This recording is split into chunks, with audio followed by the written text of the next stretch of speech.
Hi everybody, I'm Jessica Schaub and I'm here with Cameron Clark, and we're going to do an interview about Cameron's experience of living with Teal for about a month and a half.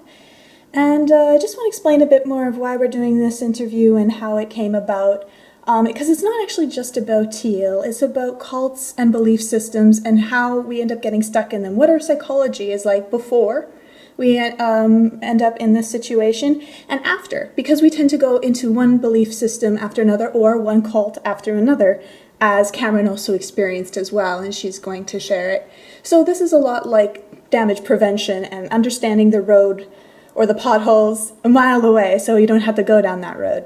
It's not bashing or anything like that, but we decided to use Teal as an example because of what I have discovered about Teal has been really disturbing and appalling and dangerous, quite frankly, and it must be stopped. She must be stopped, and also her Tealers as well. I think people need to know what is going on and why so many people are afraid to speak up and expose this as well, because it seems like we let a lot of things, terrible things just happen, let people get away with it, mainly because we don't speak up because we're too afraid, and now because of the new age kind of thinking, it's we consider it negative. You know, we always want to be positive. You always have to build everybody up, but not when they're doing something dangerous that very few people can see because they don't want to see.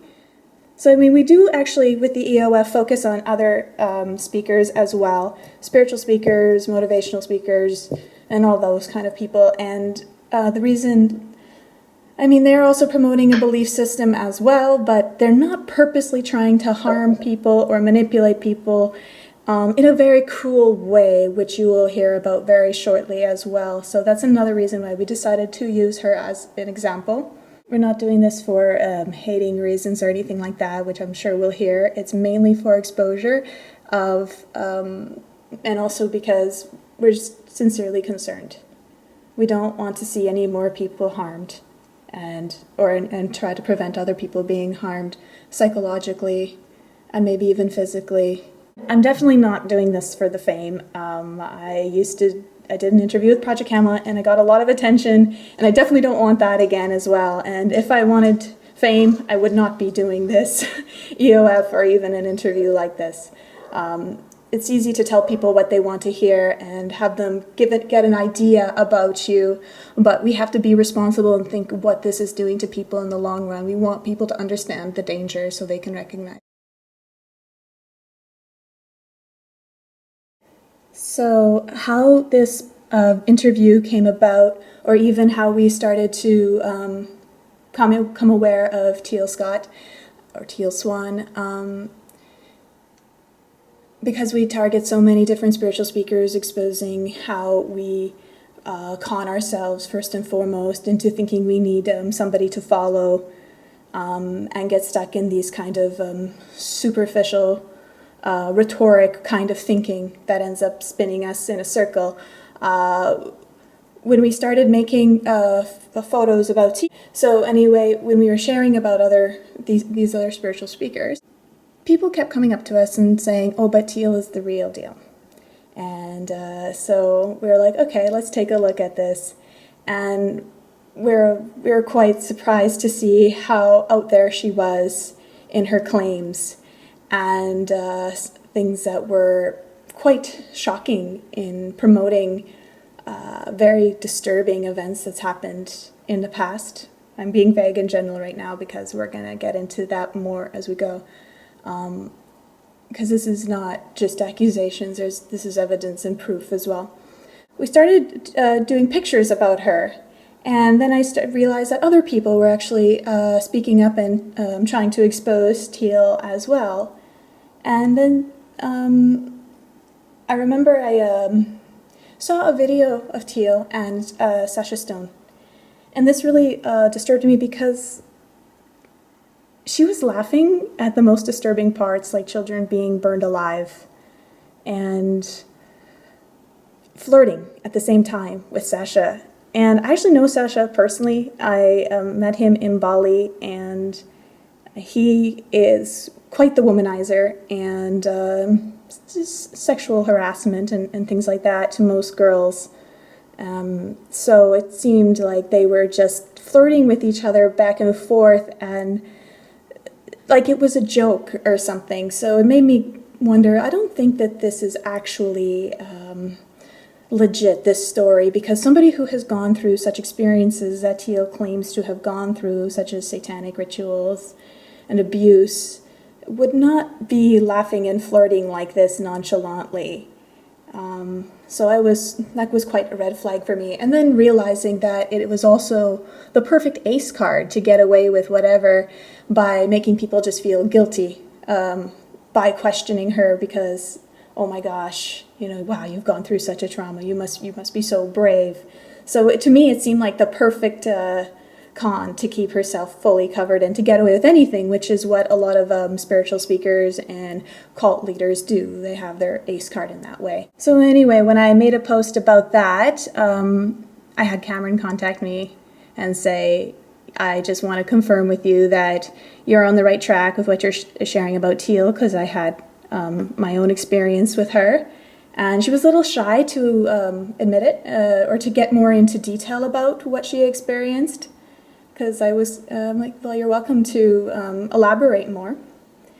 And so I then realized that she was not just shy, she was a bit scared because of what happens to people who try to expose teals. Her and her tealers can be very malicious, making psychic threats, which you're more than welcome, Teal, to make all your psychic threats and attacks on me. And also just, I guess, the idea of the people being dragged into these satanic rituals or Illuminati or whatever we tend to think with all this conspiracy information like David Icke out there creates a lot of fear. Also because her Teal are just very fanatical and protective with her, even willing to kill themselves for her. So that's quite disturbing as well. That's another red flag. And then also that she threatens court and things like that. But we're not afraid of that. It's mostly empty threats, and we're going to post any comments we get from Tealers as well so everybody can see. We just want full exposure for people to see what's really going on, and that we're behind Cameron and will support her anyway with whatever comes up as we go with doing this interview. I also feel that once we do this interview that there will be other people who will feel more comfortable to step forward and share their story and experience with Teal as well. So anyway, without further ado, I'm going to bring Cameron in to share. Cameron, can you tell me a bit about how it all started, how you ended up getting involved with Teal, the events that happened that brought you there? So from the very beginning, or just after I was already at her home? Sorry? You want to know from the very beginning, like how I found her? Yeah, because I want people to. How I ended up at her house. I want people to kind of see how it kind of starts from, like, basically where you share, for example, with me, how, like, where you... Psychologically? Yeah, psychologically, all the things that were happening to you with work and so forth, yeah. Where you feel like you were struggling and looking for something. And yeah. Okay. Okay. So if I was to start at the beginning, before I found Teal, I would say it was probably at the lowest point in my life. I had just lost my job of 5 years, and I was just kind of searching for answers as far as who am I, what am I doing here, what's our purpose? Like, nothing made sense anymore. I was just kind of lost. So I ended up stumbling onto information about the Illuminati and David Icke and Alex Jones, and I spent like several unemployed months just freaked out and paranoid in my apartment doing internet research on this stuff. And eventually I got tired of being scared, so I was looking for answers that would make me feel better online, and I stumbled onto, I think there was a couple of Teal videos at first, or spirit science videos, I can't remember which, but I think I found Teal through spirit science. But anyways, after that, like her videos on self-worth and deserving, like they had a huge impact on me. I'd been struggling with an eating disorder for over 10 years, and just her ideas on things really changed my outlook. So, like, just asking, what would somebody who loved themselves do? Totally changed how I was treating myself. So I was like, wow, this is interesting. So I kept basically studying and watching her material, and I read her books, and I studied everything I could find of hers for about 6 months, and I actually did start to feel I really believed she was hoping. I felt like the law of attraction was a huge improvement over the powerlessness I was feeling and being scared and thinking I was out of control and I was a victim. So for me, it was a big deal. It really turned my life in a different direction at that point, and I really wanted to get back. I was just appreciative. And when I saw one of her interviews on her mission for TLI and positive world change and wanting to have an intentional community and just wanting volunteers basically to help her with her business, I was like, wow, that's interesting. So I contacted Blake about helping her volunteering with a workshop. And I ended up getting in contact with them through like the emails and Skype and all the rest of correspondence was through the internet. And finally I met them in person at her Santa Barbara workshop. Mm-hmm. And then from there, it kind of all started to unfold. Basically, I don't know how much in detail you want, but you felt that you were basically doing some good, helping out kind of a thing, a purpose, a sense of identity, a sense of family, some meaning in your life as well, to make sense of first of all, the researching of conspiracy and David Icke and all the fear, and this seemed like the solution. Yeah, absolutely. It was basically everything I was looking for. The answers is what I thought. All the answers were outside of me, so I figured, of course, like, if this is her mission and if she wants to change the world, then this is the plan. I'm gonna do what I can to help. And these people, they were telling me about positive world change, supportive community. They are all working together, and they're like trying to change the world basically. And I was like, cool, I want to be a part of that. I want someplace to belong. I'm tired of being isolated. I'm tired of being scared. And if this is the way to do it, then absolutely. I want to work and volunteer for something I believe in. So that's how I ended up basically letting them convince me that it was a good idea. Because eventually, like the very first time I met Teal, I asked, so is it really in my highest, greatest potential? Because it had already come up in an email and whatnot with Blake about moving down there to help them. I was like, is it really in my highest, greatest potential to come and work with you guys? And she was like, yes, absolutely. And I was like, so she said something about soul family. And she said something about like them being soul family and Blake, me and him having so many past lives together that it would fit more into the rest of them. And just stuff like that kind of, just kind of hooked you in a little bit. And she kept telling everybody that I would say, she would introduce me to, like, oh yeah, she's going to move down to Park City with us. So it's like, it was like kind of like she's psychic, so I guess this is what's going to happen, sort of thing. So kind of, it was a lot of things, but it's definitely a slippery slope. It's interesting how we convince ourselves to believe in something. You said, this is something I believe in, but you actually didn't really know what it was. We convinced ourselves we know what it was. We convinced ourselves that it's the right thing to do. Again, the sense of family card as well, the soul family. I hear the Lightworkers, Starseed community say that all the time to rope people in. And I guess they want to feel a sense of connection and oneness as well. But they don't consider what is behind this. Also, I mean, don't worry if you don't remember everything or you don't share the certain details, because we also have the written transcript that we'll be making available on my website as well for anybody who wants the full story and details, okay? So anyway, you get into the situation, you get told that your soul family, and here's all the connections and ties you have. You're meant to be here. We were expecting you. Something along those lines, right? That was like, okay, finally, my life's about to begin, and I have a direction. And so, I mean, there were red flags. Yeah, but why? Okay, that's interesting. Let's talk about that. Why did you ignore the red flags? Because a lot of people can relate. I think this is the classic. Let's say a majority of people end up getting stuck in situations similar to this in one way or another. They're Well, the struggling. They're trauma, looking for answers, some solutions, and yeah, they find another basically, pothole. yeah, there were several red flags for me. I mean, the Arcturian thing, where being an alien, or this is the kind of thing where you suspend disbelief. You're like, oh boy, what am I dealing with? No, well, it doesn't matter because she made me feel better with this belief system, so she must be telling the truth. So there was that, and then my mom had seen a video, and she tried to kind of warn me. She'd seen one video on autism, and she said she laughs at inappropriate times. Just little things like that where you might get a cue as far as this person might be unhinged. You just don't know what you're getting into.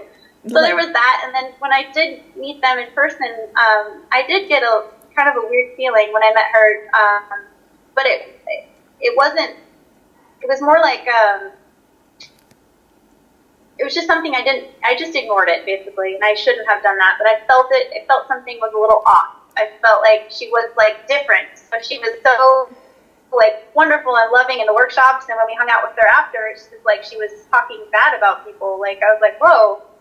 Spiritual teacher would do that? Oh, okay. So I kind of just like, okay, she's a person too. And we got back and she started to talk to me a little bit about, well, I have my higher self and I have my lower self. And I hope you know I'm just a person. And sometimes when I'm like, okay, I get that. I get that. So I was like, she's a person too. So I kind of ignored some things that weren't quite lining up. But I really still wanted to help. I really still believed in the cause. And I really still believed that she was helping people. Like, this is going to help people. So I wanted to be part of that.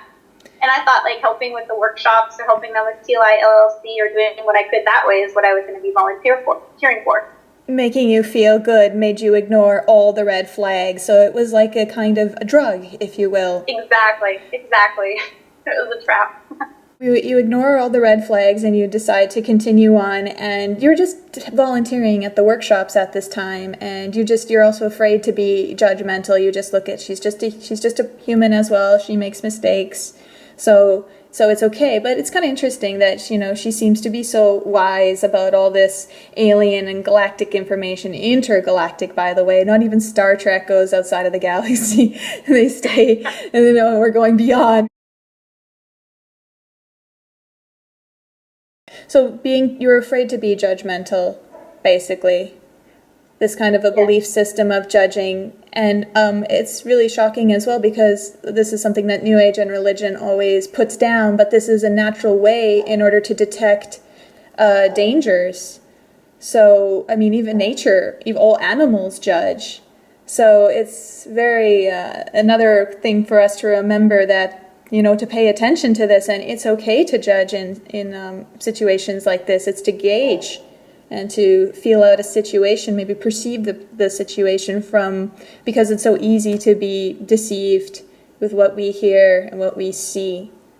We can be hypnotized. She's quite hypnotic as well. So anyway, yes. So from volunteering, you were at the workshops. They suggested how did it come about that you ended up living at Teal's place? It was suggested by Teal during the New York, or not the New York, but the Santa Barbara workshop, and it was suggested by Blake, and it was suggested by Fallon, and then there were two other girls that were planning on moving down there at the same time that were also volunteers at the workshop, and they're there when I was there at the same time. And so it was a lot of correspondence over Skype and Google Hangout sessions and working, trying to get organized for her next workshops. And basically, yeah, that's how it started. He gave us the information. We all made the move at the same time. It just seemed like it was folding into place, like it was guided, like things were supposed to happen that way. Because it was so easy. Like I found an apartment and it was like literally 5 minutes from them, and I didn't even know it was 5 minutes from them. It was less than 5 minutes. It was like down the street from them. So everything just seemed like it was guiding me there. For whatever reason, it was like all this law of attraction stuff was really starting to make sense to me. Like it was all just synchronistically working out perfectly. So it seemed like this was the right path for me to go on. So I was just kind of in that, I don't know, law of attraction mentality. That Synchronicity. It was all working out. Yeah. The universe. Yeah, so I got a U-Haul, moved down there. got a rented a U-Haul, moved down there. The apartment was perfect, so it was like crazy how it worked out. And then I showed up at her house. And what was that like? What was your first experience there? The very first day was kind of strange, I have to say. How so? It was beyond strange. It was the very first day I moved to Utah, and my dad was still there in Park City, and he was with me, and we were out like downtown Park City and shopping and having a great day. And I kept getting these calls from Fallon, or texts from Fallon, saying, Cameron, we need your help. We've got an emergency or something. And I was like, what? So I texted back, and he said, can you get Winter some diapers? And I was like, what? Like, yeah, Winter needs diapers, and we don't have any car. We don't have any way to get to the store because all of their cars were broken down apparently. And I was like, oh my gosh. So I was like, so my dad's here now. I have to take him to the airport still. He's like, that's okay. Winnie's just going to be running around outside without any pants on. I was like, oh my gosh. So my dad's like, really? Like, yeah, better go do this. I don't know what's going on over there. So I drove him to the airport and rushed over and got him diapers, and then they didn't have any. It was strange. The very first conversation, they didn't have any groceries. They wanted to go to the store, so I drove them to the store. And it was interesting. They were on the car ride over there.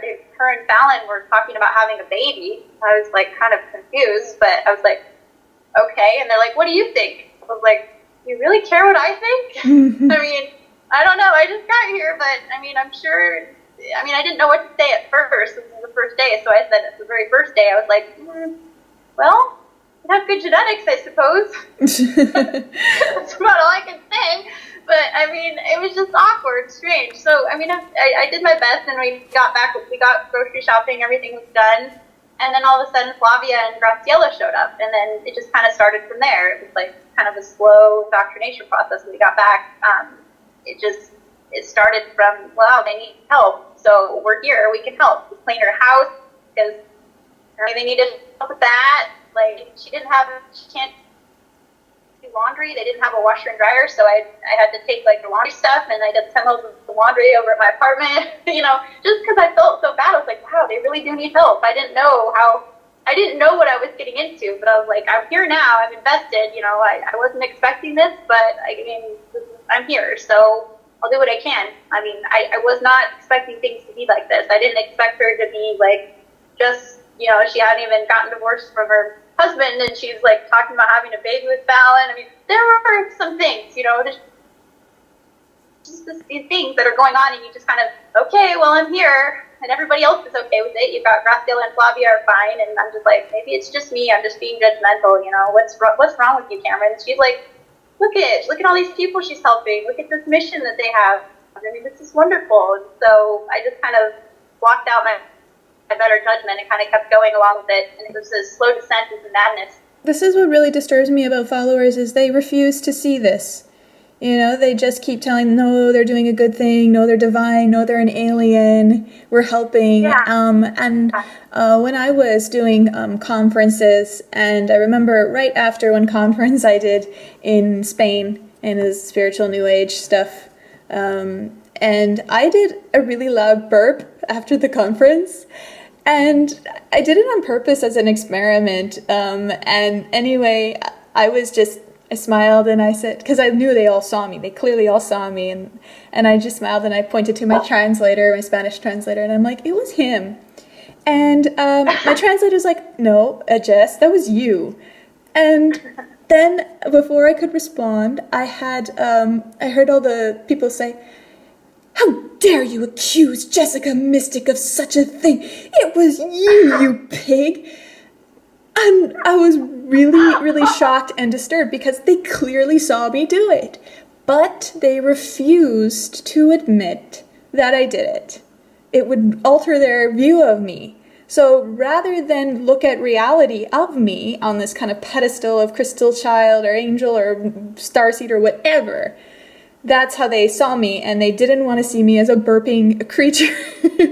And I was extremely, it's funny, but I was very disturbed by this, because I realized that this is quite a responsibility to have. I don't think I want this kind of attention or to be seen in this way if people are not really listening or trying to understand or even think for themselves, but just blindly, mindlessly follow and tell themselves whatever they want, their picture. So right now that I'm experiencing, as I've no longer a spiritual speaker, and I constantly speak out about the dangers of spiritual people and speaking, people get upset with me and they say, "You changed so much, you've been compromised," and all these things. And I'm really shocked by it because they never knew me to begin with. They're just creating their own story or idea. And because I'm not telling them anymore what they want to hear, how they want to hear it, they're upset with me. It's quite interesting as you observe more from underneath. Hi, dog. Your dog is here. Oh no. It's fine. It's a nice cameo. As you observe what is going on behind the scenes a little bit more, when you scratch the surface just a little bit, how much people freak out to protect their drugs. So people get very upset with us because we withhold their drugs, their psychological, spiritual drugs, that is, to make them think. And, you know, if people who work in a detox center, they know how the people who are getting clean, how much they struggle and protest against the person who, you know, is trying to help them become aware of this. So that's why we get a lot of flack with the project. But this is also why I wanted to do this interview, because I really wanted people to see how this works, so they can watch a video of Teal and identify all these things that you're talking about, because there are going to be people who are watching this, Tealers, who are going to refuse to acknowledge Teal as this way. You were living in the house, and you're basically the only one who really saw this. I mean, there were other people that were living before that saw it, and they were out like that in one way or another, most likely because, well, we'll get into that as well. But most of them refused to see all these things. I mean, you did as well for a bit, but you still always had your you were never fully sold into all of this. You never bought it all, while the others just blindly accepted. So I'll let you continue. I was experiencing... Yeah? Oh, sorry. No, I was just experiencing cognitive dissonance. Yeah. I think that's what it was. It's like what I was seeing wasn't matching up with what I was believing. So it was hard for me to marry those two things. And so I just trudged along because I wanted to hold on to my beliefs instead of seeing what actually was. And so that's, I think, a huge problem with what I was doing there was I felt like she had given me these beliefs. She was responsible for these beliefs in my mind. So if she wasn't lining up with what I was believing, then I had to go with what my beliefs were that I had adopted instead of what I was thinking.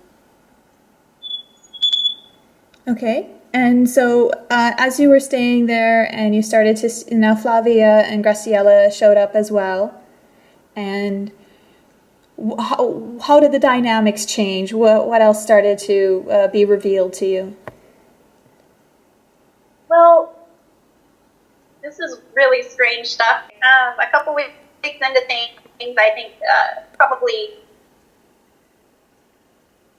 maybe 2 weeks into things, we would been coming over every day. We've been helping her with like the laundry, the groceries, like cooking, watching her son because they had things that they needed to do. Like she had interviews or she had, whatever episodes to make. This is just kind of like a schedule where we're like, okay, we're volunteering. I guess this is what we do. We try to come up with schedules. We work with Fallon on it. But after a bit, she had us over for dinner once and started in on, what we were doing there, basically, why we were all there, and kind of indoctrinating us into, our purpose. So for her, she claimed that we were on some sort of intergalactic Greenpeace.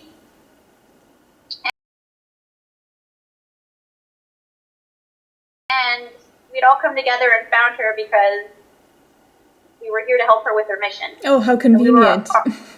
Every one of your purposes is to serve me and do my bidding because I'm the most important one. Exactly. And you guys are the lowly slaves. Okay? Yes. So then we were sitting around the table and she proceeded to tell us, where she felt like our soul came from and started talking about what we were going to be doing with them, and kind of like trying to lay out the future as far as what was going to happen. And at one point, I can't remember what she told everybody, but I said, I feel like I might be leaving. Is that a possibility? And she's like, oh yeah, it's a possibility, but you're going to regret it.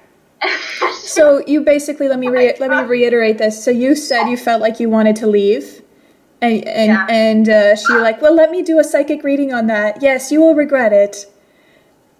And you probably didn't know what to make of that, like, oh, because I would throw off the universe, or because you would make me regret it, like she has done with other people as well, which we found out about.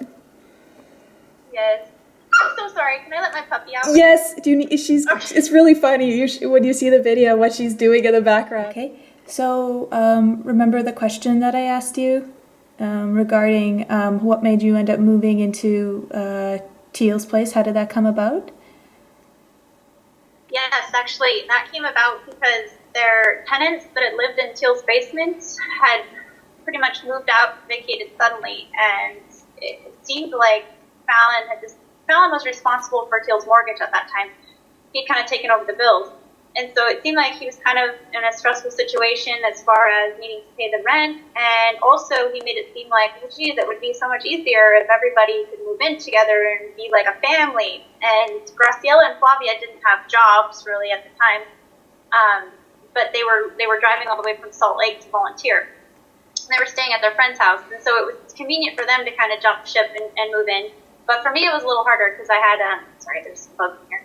But I had a lease that I had signed. So it seemed like the person, because I had another roommate that was in this apartment in Park City with me, and she was going to move in with her boyfriend. So it seemed like the lease was going to be broken anyways, and so I wasn't going to have a place. And so everything seemed to fall into place where the best situation would be to move into that house because, of course, you know, my lease was going to fall through with her moving out with her boyfriend and Flavia, and Graciela didn't even have a place of their own, so it just all kind of fell into place, and we ended up helping Fallon out because he was kind of struggling to pay the rent at the time.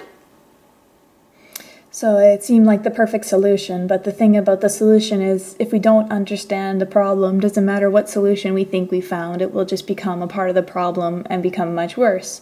So you were not considering why this first started to begin with, that you were trying to escape and that you were afraid, and rather than addressing this logically, sometimes in the pursuit of solutions we don't think logically, or we don't think at all, and we dive into one terrible experience after another. This is a classic pattern. I'm surprised that people are not familiar with this pattern by now.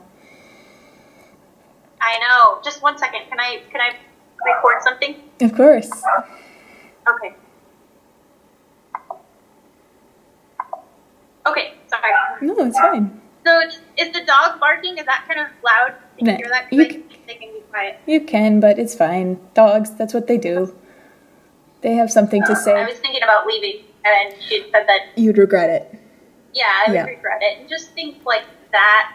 That first night, she told Graciela that she was part of her Arcturian soul stream, or something like that. She was specifically from her soul stream, and that's why she had found her. And just like kind of strange things that I was laughing about at the time. But Fallon kind of like pulled me into line because I was like, I didn't know what to believe. I was just giggling. I'm like, are we really all playing along? We're really all aliens? Like kind of uncomfortable. And he kind of like snapped me out of it. He's like, what are you doing? Are you trying to like run interference? And I'm like, what do you mean run interference? He's like, well, is that why you're laughing? It's like, oh, okay, everybody's serious. Okay, well, maybe there's something to this that I don't know. So I kind of just like listened to it some more, and she got into everybody's roles, and Fallon's role didn't come up till a couple weeks later as far as what he was.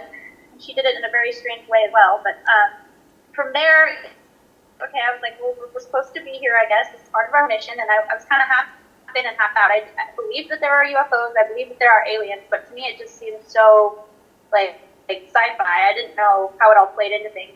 She told me like eventually that I was a Pleiadian soul fork, and she's a soul fork of an Arcturian soul fork of some kind. What the heck, a fork? Why not a soul spoon? I know. I still don't know what that means. Or a soul spork. And like, it's really convenient how we always, like the starseeds or the spiritual people, they always use the terms Pleiadian, Sirian, Andronomen, Orion, and Arcturian. That's it. There's a whole bunch of others, but no, we're just going to use these because these are the most popular out there of the races that we hear. Oh, and then the reptilians as well, of course. So it's the perfect kind of dazzling tool because you don't know if it's true, but it sounds kind of nice, to think, oh yeah, I'm not from here. I'm from another world, and so this kind of dissociation with reality, and to live this other kind of fantasy, kind of Sims alien version. And again, it kind of feels good. It feels like the escape, like a person who's stuck in a video game, or in War of Warcraft. Yeah.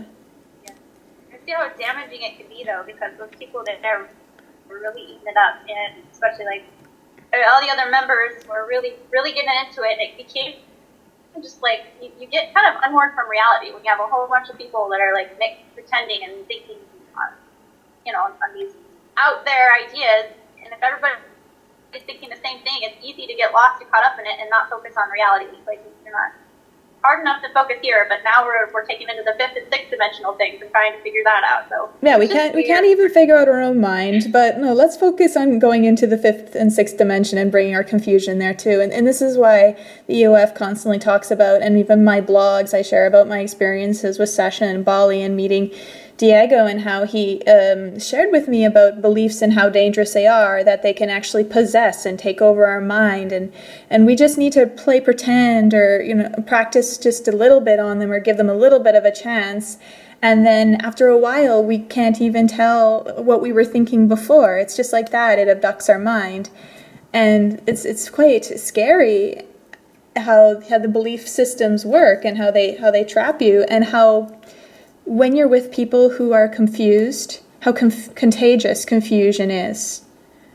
as well. You're saying, like, I'm in this house, everybody's thinking in this way, feeling this way, so I start to feel like an outsider. There's something wrong with me if I don't feel the same way, or if I don't play along. So even if you don't buy it, you play along, you still get sucked into the role playing, and you still lose yourself. Like actors who play a role very deeply, sometimes they need to go to a therapist just to recover who they were before, because they get so lost in the character. I mean, kids go to a church and they just, okay, I'll pretend being, Christian for a bit, and then next thing you know, they're full-blown Christian, and they forgot, that it was just pretend, that they were just observing and exploring, and they can't think of anything outside of it. And it didn't take long before that was happening, and it was getting very cult-like. It was getting very, everybody is starting to get indoctrinated. Everybody needs to think like Teal thinks. Everybody needs to be on the same page with Teal. Nobody can have a thought or an opinion or anything that disagrees. You have to have a meeting of minds, otherwise you can't leave the table. I mean, it was like sort of atmosphere that I was noticing that was happening very quickly, very soon into it.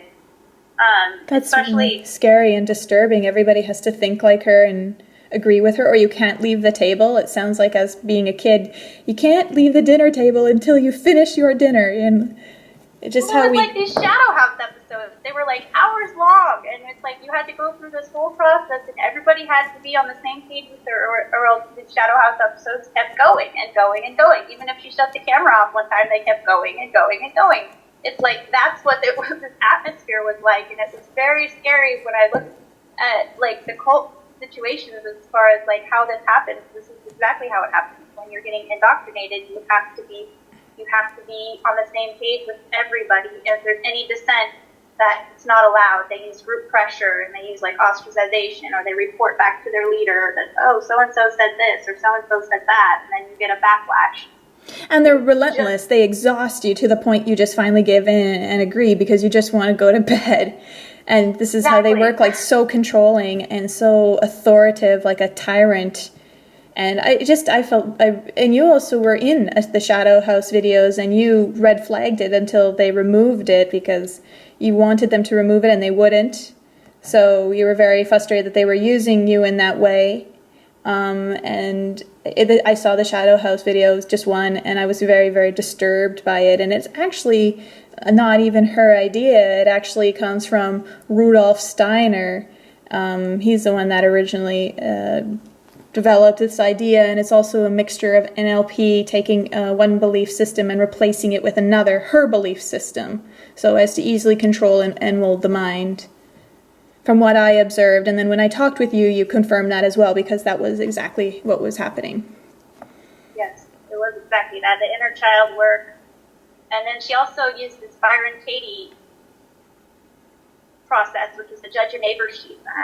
And that to me is very damaging as well. And I never felt good doing it, and I expressed that to her on the last episode of Shadow House. But in any case, I'm probably getting ahead of myself. But that process, I feel like, is very damaging to fragile minds. I think it's turning everything inward on yourself, and basically any issue or anything you've got to.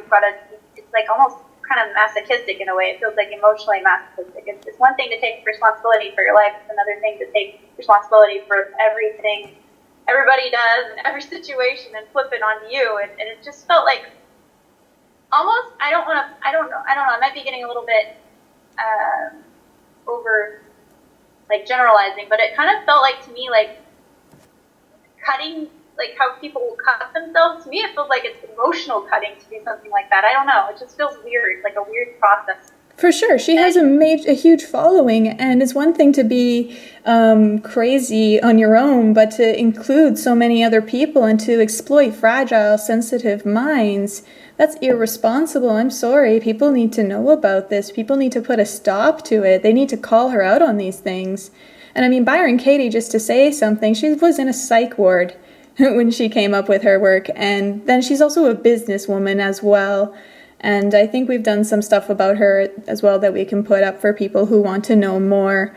Again, all these charlatans. And it's not just money that is the damage that the people are being exploited in. I mean, everybody's using money in one way or another. To get by is one thing, but to make a profit off of the people is another. And then aside from the money is the psychological damage that is done to them of the exploitation of the fragile minds.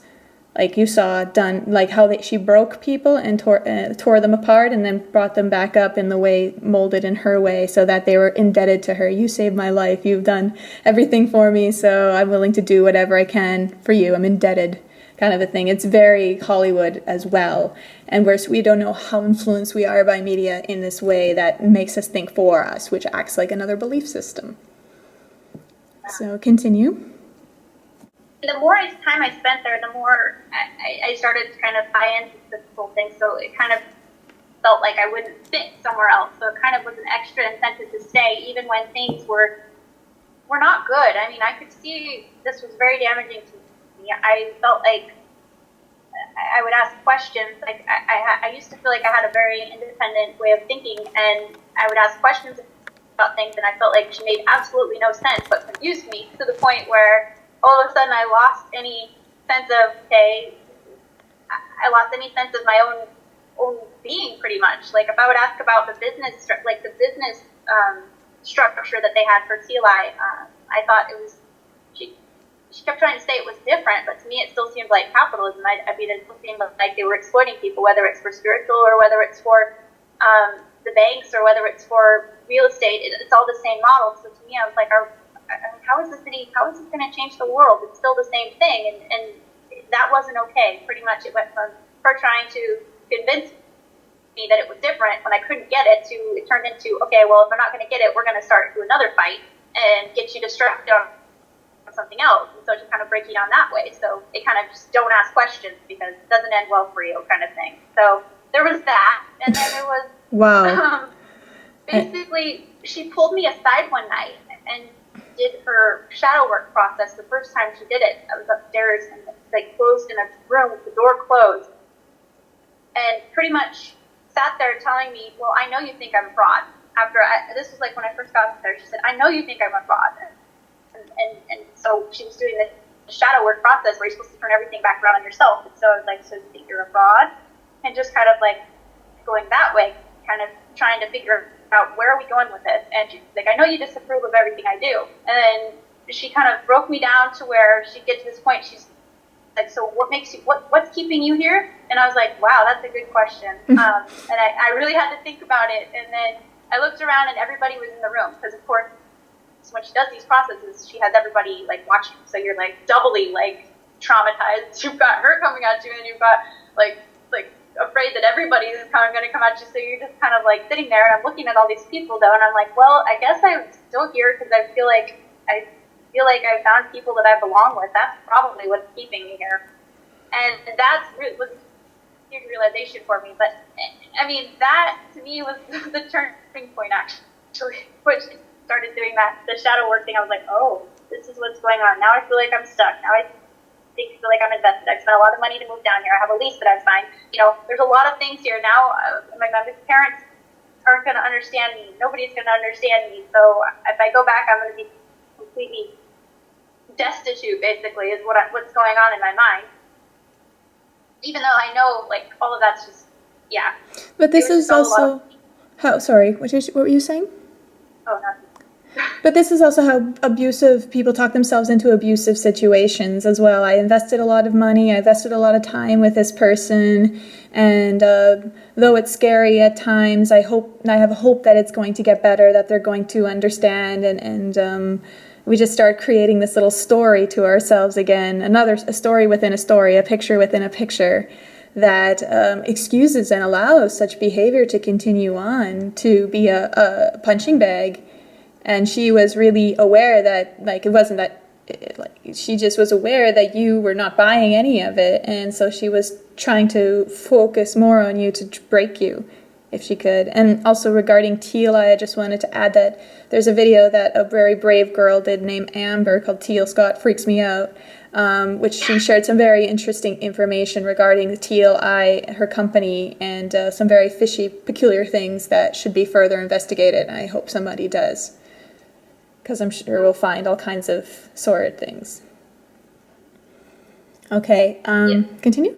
Everybody's watching this process that she's doing, and she's got all these, and you just got all these eyes on you, and you've got her, so you're in this position where, okay, I must be doing something. I need to toe the line here because I'm the only one that feels like this once again. So I'm the target, so I must have done something wrong once again. It's just like how it goes. It's interesting. So it ended like that. You thought you did something wrong? You thought it was your fault that you blamed? Well, I thought I was. Yeah, I thought I must have been like I must have been rude, or I must have done something for her to think that. Because I mean, realistically, like I was like, man, I must not be a very nice person if she's thinking that I think all these things, because I hadn't actually expressed those things. I mean, she must have just been able to tell, but I didn't actually say any of these things to her. So I felt like I had done something like, well, okay, I've done something to offend her. I must have done something wrong here. Yeah. It's just weird how that worked. But you were mainly because you just weren't reacting like everybody else. Body language, you weren't looking at her like the savior, or and you weren't telling her what she wanted to hear right away. So of course you stood out, and she sensed that. I didn't trust her. I knew that because one of the big things that stuck out to me right when we got there was basically she had all these books in her house. She had like a whole wall of all these self-help, psychology, astrology, what color is your aura, quantum touch. And I remember hearing her in interviews saying, well, I don't need to read. I don't read. I get my information. I've came down with my information. I have access to information. Like, sure. That was what she said in an interview. Source. Through these books out of curiosity, and I see in the margins her handwriting. And how do I know her handwriting? Well, because she's written out these shadow worksheets with us. So I'm noticing her writing in the margins, and then I see highlight notes, and she's like profiling people like her family members and stuff. And I'm like, what the heck would she need to do this for? Okay, she came down to. She can see what color the aura is. Why does she need to freaking highlight it? I mean, exactly. It was just little things like that. She's supposed to be psychic. She can see all these things, but why would she need to do that? And it's okay. I thought maybe she was curious. Maybe she wanted to see what us little earthlings. I just kind of explained it away, but it was in the back of my mind. The trust factor was completely gone. She doesn't read books. She absolutely reads books. Okay, we went to Barnes and Noble. She picked out books. She's recommended that I read a book called The Woman Code, which brings me to what happened next. Was she basically I didn't know she had borderline personality disorder, but I experienced one of her tirades. I guess some people don't believe in borderline personality disorder, But she if claims there it is in her blogs that she has 12 personalities, and she admits she's crazy, but she does it in a show kind of a way.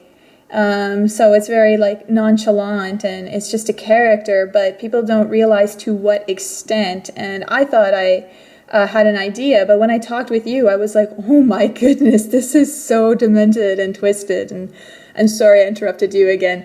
Continue. Oh, that's okay. I just was remembering one day she had recommended I read a book called The Woman Code. It's an interesting book. I had started reading it right away because I was like, okay, that sounds like something I could get into. And so I had read almost the whole thing, and then I was over at our house, and she started telling me that her cat Cosmos was this holographic soul projection from the planet Sirius. And when he would come up to me, because he would always like headbutt me or things, he would be sending me telepathic images, is what she said. And he's telling you telepathic images about your pancreas and your blood sugar is off. And I was like, oh, that's interesting. I had just read about blood sugar in that book you recommended me read a couple days ago, The Woman Code. And she totally, like, flipped out, like, totally changed, her whole demeanor changed, and everybody's in the room, and she's like, you don't trust me. You just don't trust me. And she, like, pleads her case to all of these people. She's like, she just throws an energetic dagger at me. This is what I can't stand about her. She throws daggers. She's just, like, her energy is like needles. And I'm like, oh my God, are you serious? No, you're thinking logically and rationally, and you're challenging somebody who is supposed to have their stuff together and makes all these exuberant claims. And so it seems like anybody who does this, she just kind of makes them into the enemy. Exactly. It's very black and white thinking. It's hypersensitive, really hypersensitive to anything I would say, like completely flipped out. Basically said I throw daggers or I'm attacking her. If I ask a question, it's an attack. If I defend myself, it's an attack. And she pleads her case to them and explains that to them. And they're all sitting around in the circle again, and nobody really says anything. And she proceeds to, from there, tell me, this is why things will never work with you, because you're just like Leslie. You're just like, and I'm like, what? Who the heck is Leslie? You know, thinking that. And she's like, this is one of my most difficult clients. And she goes in to tell me that, like, I'm uncommitted or something like suicidal. And I'm like, I've never been suicidal in my life. She said her client was suicidal. I was like, I've never been suicidal in my life. I don't know what you're talking about. She's like, what if I told you you were passively suicidal instead? Like, I don't know what that means. You're uncommitted to life. Okay. I know. And so I'm just sitting there, and she's going on this tirade telling me how she can see my vibrations, and she knows exactly what my thoughts are, and she can see all these patterns, and she can tell that I'm a match to breast cancer, and that I have stomach ulcers, and like just going on and on and on. And I'm just sitting there like watching, like just thinking, what the hell did I even do? Like, are you kidding me? I'm completely floored. I have no frame of reference for this behavior. I feel like I'm in a crazy ward right now. So I'm sitting there, and I'm like, everybody's thinking it's okay. Like, they're just, you know, not saying anything, and I'm just like not saying anything really either, but I'm getting really, really upset. And I finally, by the end of it, I wanted to leave, but everybody was kind of around, and it's kind of a circle, and we're upstairs, and it's a small room, and so I'm waiting, and finally she's like, you need to get in your car, and you need to go drive, and you need to decide whether or not you're committed to life. And then she takes off with Fallon, and they go to pick up her son, and I'm like, I was so upset. I was like I was in tears, actually, and Flavia was there, and after Teal left, of course, Flavia's like, oh yeah, she was really hard on you. I'm like, you don't say that when she's in the room, but you're going to say it when she leaves. Yeah. Okay, I gotcha. That didn't go over well either. So I ended up leaving, and I was going to go home and pack up my stuff and move, because I was like, this woman's clinically insane. I can't believe that this is happening right now. This is too much for me. It's way too out there. And trying to implant bullshit beliefs and fears. You have this disease and this cancer, and you have this complex, and you're secretly suicidal, and whatever she can to try to find some way to get to you, to be able to have you like everybody else. Yeah, that I needed her help, because my vibration is so terrible. Oh, your parents. And I'm just really uncommitted. Yeah, and I'm just terrible energy and all this. This is the thing. Like, you should be lucky that I'm helping you, because you really need some serious help here. Oh, So, thank you so much. Yes, so much better now. Ugh, terrible. so I'm laughing, but it's just like an uncomfortable like situation to even talk about because it's really, I know. I'm laughing at how silly I was to even go back over there. But this is what happens. Fallon calls me, texts, and he's like explaining to me how horrible like everything was, that she felt bad, she was crying, she was in tears, he really wanted to know if it was okay, if I was okay. And I'm thinking at the time, I'm like, you really have the audacity to think that I'm really just gonna go kill myself because she told me to? Like, okay, that's not. But there again, there was everybody else, the group pressure. So you had Graciela, you had Flavia, you had Blake against her. There's all these other people, and they like get you to come back into the fold, kind of like, okay, well, I guess I can get over this. I guess I can forgive her. It's not. I understand she's got issues. She is a person. You know, I felt like a fool, but I felt sorry for her too, because I could tell she's deranged, and I don't know how a person gets like that, but I can imagine that she had to go through something. I don't know what, but I had compassion for it, and it was a little bit. It was just a lot to walk away from. This is another thing that I want to just highlight about the dangers of New Age spiritual teachings, even Buddhism, this idea of compassion. You need to be compassionate, or even Christianity, compassion to the enemy, love thy enemy.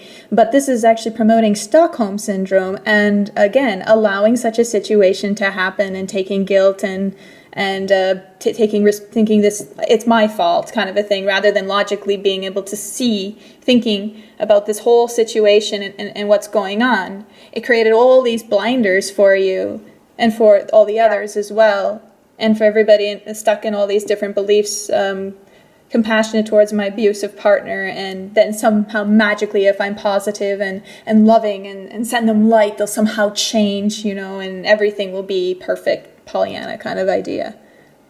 Yeah, I thought maybe if I could just figure out what it was that's setting her off, then things would go so much smoother for me. And I really did try. Like, I was really trying to understand her point of view, and I like everybody in the house was trying to explain to me, why I was a match to that. So they were like, well, why are you a match to Teal? It's got to be your fault. So let's figure out what it is about you. What is it about your vibration that's making you a match to this? So then they get into, well, like Phil was saying, that I had a childhood belief of being unwanted because my mom was 16 years old when she had me, and so I entrained to this vibration in utero. So now she's doing me a favor because she's basically mirroring this belief back to me so that I can change it. And this is another typical strategy that they use. Like when this video gets out there, they will try to say, "Oh, you will have your own issues, and you're just reflecting it out, on other people, but you're not looking at yourself." And it's a perfect way to keep it hidden of what's really going on. Again, to protect this kind of insanity that you had to endure and that others are enduring. And they don't even know it. It's taken me this long to have the framework of reference to realize how damaging all these beliefs really are. I mean, just holding on to these ideas can cause so much delusion and confusion in people, and it keeps you from really moving forward with your life. It keeps you stuck, basically, and it's taken me this long to even recognize even just a few of them. Like, I don't know. I don't think they're not going to understand this. They're not going to, they think everything is fine. They think, this is normal. They're used to this. It's just, I don't know. It's very scary. Very, very scary to see how many people just accept this nonchalantly, not realizing what's going on. Well, I realize now, like, even with the suicide situation, somebody fragile or that was suicidal or that was depressed, absolutely may have tried that. And if she's trying that with her clients, like she did if she's comparing me to Leslie and she pulled that on Leslie, I have no doubt that she may have done something. And I already had a clue as to Teal's mental instability, but who knows if Leslie knew. And if she did, I mean, that might be, it might have been a different scenario. So I'm just saying, like, following a model of mental instability can lead to some serious dangers. I feel like people should have an informed decision. And maybe she tells people on her blog, oh yes, I did have 12 personalities, but now I'm miraculously cured. Right, and I'm psychic, and what I say is valid, and it cancels out all the other insanities. But Leslie actually ended up killing herself. yes, there's evidence there that dealing with her and taking her advice, and this is what happens sometimes for people. And I don't know why she passes on this suicidal ideation. She says it's not wrong, and that's fine, but it's not just an easy out either, in my opinion. I don't know the end all be all, but I mean, it feels like if you're to do something like that, she said even in her video on the Santa Fe workshop that Leslie came back in the same situation that she left in. So it seems like if you leave confused, you're going to come back confused. So I don't see why she would be encouraging this. Like, it doesn't make any sense to me. If she came right back into the same situation, why would Teal encourage her to do that? I mean, it still doesn't make sense to me. She's also now trying to delete many videos and blogs where she realized that could get her in trouble or expose her, contradict herself too much.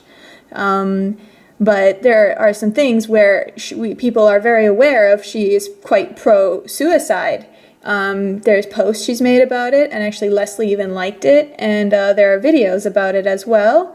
Yet, apparently at her funeral, Teal actually went to the funeral and gave a speech saying how suicide is not okay. And so that's quite disturbing.